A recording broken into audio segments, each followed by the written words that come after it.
26 नागरिकांना गोळ्या झाडून जिवंत मारण्यात आलं आणि देशाच्या बाहेर गेलं.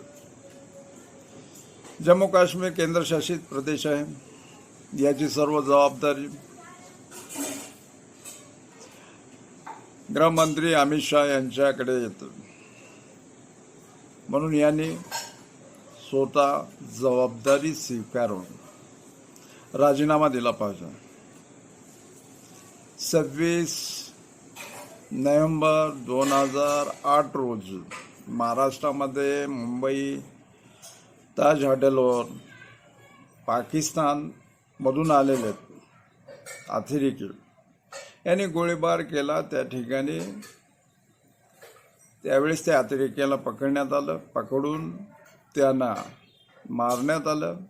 अफजल खसाब यांना जिवंत पकडून त्याला फाशी देण्यात आली. ह्या सर्व गोष्टी झाल्यानंतर सुद्धा देशाचे गृहमंत्री शिवराज पाटील चाकूरकर यांनी राजीनामा दिला. आर पाटील यांनी गृहमंत्रीपदाचा राजीनामा दिला. मुख्यमंत्री विलासराव देशमुख यांनी मुख्यमंत्रीपदाचा राजीनामा दिला. आणि या सर्व गोष्टी पहलगाममध्ये झाल्यानंतर अमित शाह गृहमंत्री असताना सर्व जबाबदारी त्यांची असताना राजीनामा देत नाहीत. आणि नंतर अतिरेकी दहशतवादी यांना पकडून ज्यांनी हे कृत्य केलं, कदाचित कृत्य येथील यांनी स्वतः केलं का?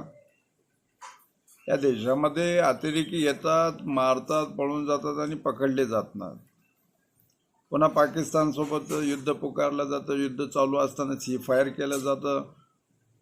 पुन्हा सर्व या गोष्टी घडत असताना POK जे आपल्या मालकीचं असताना ते ताब्यात घेतलं नाही.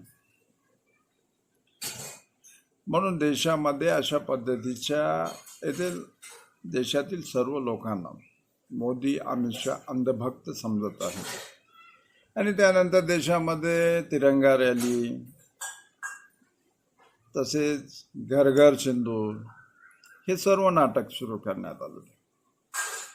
आता मोदी स्वतःच्या पत्नीला सोडल्यामुळे घर घर तिरंगा, या घर घर सिंदूर द्यायचं त्यांचं प्लॅनिंग रद्द करण्यात आला असं दिसतं.